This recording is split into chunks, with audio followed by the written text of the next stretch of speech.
When the above stated compound A reacts with another compound B having molecular formula C2H6O in the presence of an acid, the sweet smelling compound C is formed.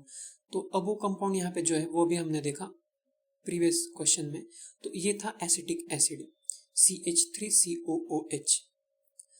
इसमें दिया है कि ये react होता है किसी और compound के साथ B के साथ जो है C2H6O in presence of acid. In presence का मीनिंग होता है जैसे कि ये कैटलिस्ट है, तो कैटलिस्ट रिएक्ट नहीं होता है, कैटलिस्ट बस प्रेजेंट होता है, ठीक है। A sweet smelling compound C is form. तो स्वीट स्मेलिंग कंपाउंड जो भी होता है तो इस चैप्टर में एक ही होता है, वो जो होता है ईस्टर, तो ये समझ लेना चाहिए। ईस्टर सी इस चैप्टर में दिए होंगे जिनको स्वीट स्मेलिंग कंपाउंड्स बोलते हैं। तो यहाँ पे कोई एसिड इसके साथ कंबाइन होके ईस्टर फॉर्म हो रहा है जिसमें कैटलिस्ट एसिड है।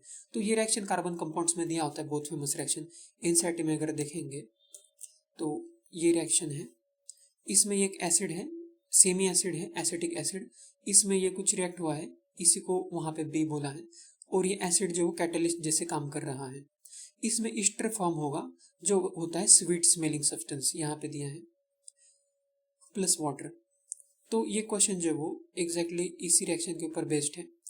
तो मोस्टली क्वेश्चन जो वो एनसीईआरटी के इक्वेशन से ही एज इट इज होते हैं, तो इसलिए एनसीईआरटी का चैप्टर जो वो लाइन टू लाइन पढ़ना चाहिए।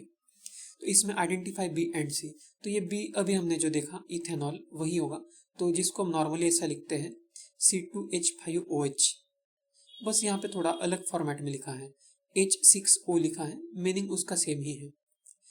तो ये इथेनॉल है और ये एसिटिक एसिड है, दोनों एसिड के प्रेजेंस में रिएक्ट होकर ईस्टर फॉर्म करेंगे।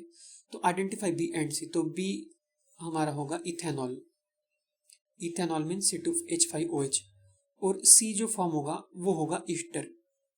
तो सी का हम फॉर्मूला भी लिख सकते हैं जो एसिटिक एसिड और इथेनॉल से फॉर्म होगा,